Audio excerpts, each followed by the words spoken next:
कानपुर बेठूर से भाजपा विधायक अभिजीत सिंह सांगा की बुधवार को फिर से पुलिस से भिड़ंत हो गई। वह हमले के मुकदमे में गिरफ्तार युवक को थाने में यातनाएं देने का आरोप लगाते हुए उसे छोड़ने और दोषी पुलिस कर्मियों पर कार्रवाई की मांग कर रहे थे। अधिकारियों ने जांच के बाद कार्रवाई की बात कही तो विधायक भड़क गए। उन्होंने 2 दिन बाद पुलिस कमिश्नर घेराव करने और गिरफ्तारी देने का ऐलान किया है। उधर पुलिस कमिश्नर ने कहा कि पुलिस पर लगे आरोप अगर जांच में सिद्ध निकले तो कार्रवाई होगी। दरअसल ग्वालटोली थाना क्षेत्र के लोधवा खेड़ा गांव से पुलिस ने बुधवार दोपहर शिवा को गिरफ्तार किया था। वह मार्च में दर्ज जानलेवा हमले के मुकदमे में वांछित था। पुलिस के मुताबिक पहले से उस पर 3 मुकदमे थे। विधायक सांगा लाओ लश्कर के साथ शाम 8 बजे थाना पहुंचे और पुलिस पर शिवा को यातनाएं देने का आरोप लगाया। इंस्पेक्टर प्रवीण कुमार ने विधायक से कहा कि यातना देना बात झूठ है। इस पर विधायक समर्थक ने नारेबाजी करने लगे। हंगामा होने पर डीएसपी आरएस गौतम थाने पहुंच गए। विधायक से उनकी 2.5 घंटे वार्ता चली। सांगा ने कहा कि पुलिस ने फर्जी मुकदमा दर्ज कर शिवा को अमानवीय यातनाएं दी हैं। संबंधित पुलिसकर्मियों को सस्पेंड किया जाए। डीसीपी जांच की बात करते रहे। इस पर भड़के सांगा ने पुलिस कमिश्नर अखिल कुमार से फोन पर बात की।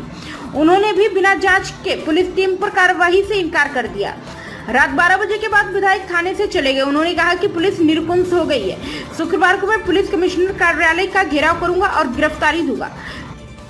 क्या मामला है पूरा? देखिए, ग्वालटोली थाना क्षेत्र में एक मंगलपुर चौकी है, जहाँ पर आज से लगभग 8-9 महीने पहले एक शिवा निषाद हमारा कार्यकर्ता है, उसके भाई की हत्या हुई थी, जिसमें वो वादी है। और निरंतर पुलिस कहीं ना कहीं उस पर दबाव बनाने के लिए कि वो उस मुकदमे में अपना पक्ष जिस मजबूती के साथ लड़ रहा है वो न लड़े, किस तरीके से मुकदमा कमजोर हो जाए। विपक्ष कहीं ना कहीं उस पर गलत तरीके से मुकदमा लगवा रहा है। कभी ग्वालटोली थाना क्षेत्र से लगता है, कभी जाजमऊ से लगता है, और पुलिस बिना किसी जांच के उसके ऊपर चार्जशीट भी लगा रही है। जो मुकदमा 308 का था उस पर 307 की चार्जशीट लग रही है। और कहीं ना कहीं जब वो घटना पे भी नहीं था, कहीं बाहर था, जिसका उसके पास प्रमाण है, उसके बावजूद भी दरोगा या विवेचक उसके खिलाफ चार्जशीट लगा रहा है। जिसको लेकर के आज जो चौकी में मुझे जानकारी मिली कि 12 बजे उसको उठा ले गए और रात में 8-9 बजे जब उसके घर वाले ढूंढते हुए यहाँ आए हैं, तब पाया है कि उसको पीटा भी गया है, उसको मारा भी गया है। और रात में उसको, जैसा कि उसका कहना है कि और भी, वो तो कह रहा है कि मुझे 3rd डिग्री की भी बात की जा रही थी, 50,000 रुपए भी मंगाए जा रहे थे। लेकिन बहुत सी चीजें जांच का विषय है, वो जांच होगी। इसीलिए आज मैं मौके पर आया हूं कि कम से कम जनता की आवाज को थाने पर पहुंच करके हम लोग अपनी बात को इन अधिकारियों के, जिनके इस समय कान में जूं नहीं रेंग रही है, उनके जूं किस तरह रेंगेगी, इसी तरह का काम हम लोगों को सभी जनप्रतिनिधियों को करना पड़ेगा। देखिए, पुलिस आरोप लगा रही है कि जिसको विधायक छुड़ाने 25,000 का इनाम भी है। देखिए, ये तो हो सकता है भी हमारे आने के बाद उसका चालान काट दिया, अब हमारे आने के बाद उसका इनाम भी खोल देंगे, और हो सकता है हम अगर चले गए तो उसका इनकाउंटर न कर दें। ये भी इनको देखना पड़ेगा।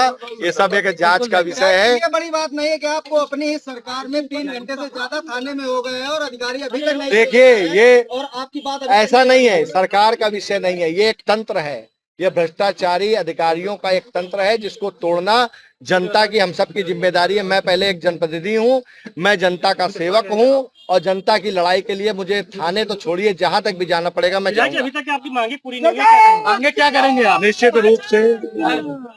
निश्चित रूप से जो भी बातें हैं, मैं अभी यहाँ पे उच्च अधिकारियों से मेरी बातचीत चल रही है। जरूरत पड़ने पर मुख्यमंत्री योगी आदित्यनाथ तक भी इस बात को पहुंचाने का हम लोग काम करेंगे, और निश्चित रूप से इस गरीब परिवार को न्याय दिलाने का। पुलिस कह रहा है कि उसको उस पर चालान कर दिया, उसको जेल भेजा जा रहा है। किसको? देखिए, उसके जब मैं आया हूं तो चालान कट चुका था, ये एक सच्चाई है। लेकिन काटा तब गया जब इनको पता चल गया कि मैं आने वाला हूं। ये एक बहुत बड़ी साजिश है, एक बहुत बड़ा षड्यंत्र है। एक गरीब नौजवान को, जो गांव में बैठ करके लोगों को पढ़ाने का काम करता है, आज उसको इन लोगों ने अपराधी बना देने का काम कर दिया है। ये एक काला सच है, जिसको मैं आप लोगों के सामने बताना चाहता हूँ। धारा 307 IPC में वांछित अभियुक्त और इनामी गिरफ्तार हुआ है, और उसी के संबंध में वो आए हुए हैं, और उनका कहना है कि इसके विरुद्ध पर्याप्त साक्ष्य नहीं है, तो उनको पूरी बात अवगत कराई जा रही है, और जो भी विधिक प्रक्रिया है उसको लगातार पुलिस की कार्यशैली पर सवाल उठ रहे हैं, क्या कहेंगे?